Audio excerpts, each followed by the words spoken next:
মধ্যে লিপ্ত হয়েছে এবং আমাদের অন্তর্বর্তীকালীন সরকারে যে আমাদের নোবেল বিজয়ী আমাদের যে ডক্টর মোহাম্মদ ইউনূস রয়েছেন, তার কাছে মানুষের যে এই যে আশা আকাঙ্ক্ষা প্রত্যাশা, যে সেই প্রত্যাশাটা জায়গা মানুষের মধ্যে হতাশা এবং সেই ফিকে হয়ে যাচ্ছে এবং তার কাছে মানুষের প্রত্যাশা দ্রুত সময়ের মধ্যে তিনি যদি একটি রোড ম্যাপ ঘোষণা করেন, তিনি তো দায়বদ্ধ জনগণের কাছে, রাজনৈতিক দলগুলির স্টেক হোল্ডার তাদের কাছে, শুধু এনসিপির কাছে নয়, যেটা আমাদের বাবুল ভাই বলেছেন যে আমি ওই ভাষায় বলতে চাচ্ছি না, কেউ কেউ বলতে চাচ্ছেন এনসিপি মানে ন্যাশনাল চিলড্রেন পার্টি। তো ন্যাশনাল চিলড্রেন পার্টি আমি ওই ভাষায় বলতে চাই, ন্যাশনাল চিলড্রেন পার্টি তো জাতির নীতি নির্ধারক হতে পারে না, তাই না?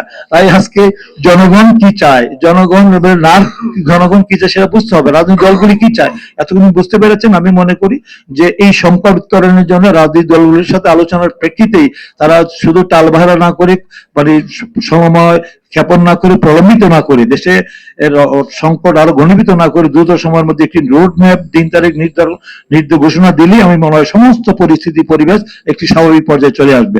তাই আমি সরকারের সহযোগিতা দুধে হবে, দেশে আর কোনো সংকটের জন্য নিপতিত না হয়। এই জন্য আমি মনে করি যে অন্তর্বর্তীকালীন সরকারের যারা আছেন, যারা দেশ পরিচালনা করছেন, তারা তো জনগণ নির্বাচিত প্রতিনিধি না, অনির্বাচিত প্রতিনিধি দেশ জাতির কাছে তাদের কোনো দায়বদ্ধতা নাই, জবাবদিহিতা নাই। একটি রাজনৈতিক দলের জনগণের কাছে দায়বদ্ধতা থাকে, 5 বছর পরে তাদের জনগণের কাছে যেতে হয়, কিন্তু তারা অনির্দিষ্টকালের জন্য ক্ষমতায় থাকবেন, তাদেরকে সেই ম্যান্ডেট রায় তো জনগণ দেয়নি।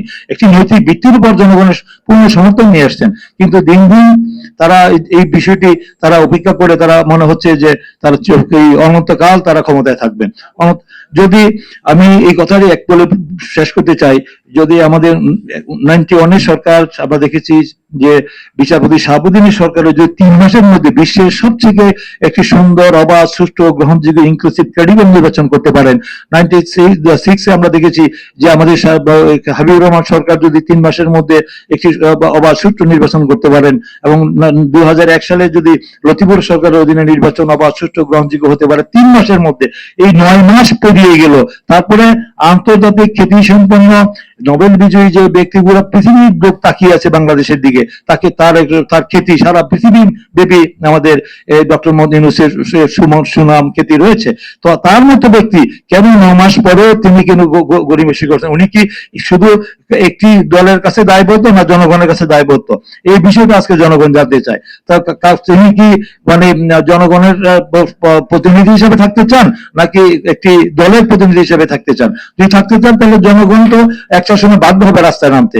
আমরা চাই না যে জনগণ যেন আবার রাস্তায় না নামে, কারণ রাস্তায় নামে দাবি আদায় করার জন্য রাস্তায় নামার মতো পরিস্থিতি যেন তৈরি না হয়, তার জন্যই আমি মনে করি ডক্টর ইউনূসের অন্তর্বর্তীকালীন সরকার এটা অনুধাবন করে দ্রুত সময়ের মধ্যে তাদের শুভবুদ্ধি উদয় হবে, তারা একটা রোডম্যাপ ঘোষণা করে দিন তারিখ ঠিক করে তারা নির্বাচন করে তারা জনগণের সরকার জনগণের কাছে ফিরিয়ে দিবেন, ফিরিয়ে দিয়ে তারা গণতন্ত্রের বিজয় হয় এবং তারা যেন জাতির কাছে চিরস্মরণীয় হয়ে থাকে। এটাই আমাদের প্রত্যাশা। এই আশাবাদ ব্যক্ত করে আজকে যারা এই আয়োজন করেছেন তাদেরকে আমি আন্তরিক অভিনন্দন।